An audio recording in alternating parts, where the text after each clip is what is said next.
जिला समवाय विभाग पक्षर सदर महकुमा संस्कृति भवन में आंतर्जातिक समवाय वर्ष 2025 पालन हो जाइछि। अनुष्ठित यह कार्यक्रम में अतिरिक्त जिलापाल ज्योतिशंकर राय मुख्य अतिथि भाव में जोगदे आंतर्जातिक समवाय समिति वर्ष 2025 पालन तात्पर्य संपर्क में सूचना देवा सह समवाय संपर्क में सूचना देथिले। जिला समवाय विभाग प्रमुख कर्मकर्ता यह कार्यक्रम में उपस्थित थिले। जिला स्तरीय आंतर्जातिक समवाय दिवस पालन होउछि। ए अवसर में हम बहुत जेदि एई वर्षर मुख्य टॉपिक रही समवाय मूवमेंट माध्यम केमती माँ मान महिला मान सशक्तिकरण कर अवसर में आम बहुत माँ मान निमंत्रण करूँ। आप समस्त जानते समवाय मूवमेंट मुख्य उद्देश्य था जो गरीब लोक अच्छा अभावी लोक अच्छा संगठित करके जीवन जीविका विकास करहब उद्यम करवा।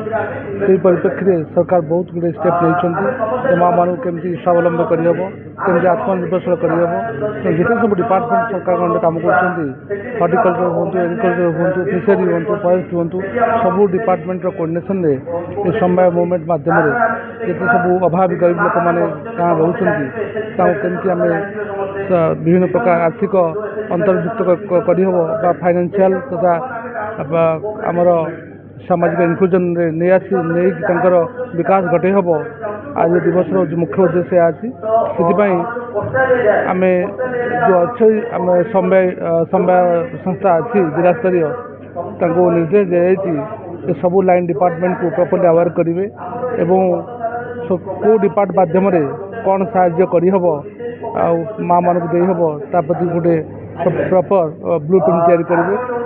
जमी आप देखिए वर्ष विभिन्न प्रकार मंडी में माँ मान को व्यवहार कराइला जो समवाय संस्था द्वारा प्रोक्योरमेंट होता तो निज सेक्रेटरी कहते आसना वर्ष सबू जोड़ा जो एसएचजी माँ मैंने जो एनगेज कर प्रोक्योरमेंट करने सब स्मार्ट मंडी हम तेणु केमती एम्पावरमेंट हम केमती प्रॉपर्ली जीवन जीविका विकास घटब आ मुख्य उद्देश्य अच्छी यहाँ त्वरान्वित करने आज आम जिला स्तरीय आज समवाय दिवस पालन कर। धन्यवाद। जगतसिंहपुर राकेश कुमार राय रिपोर्ट विश्व विजयी न्यूज ओडिशा।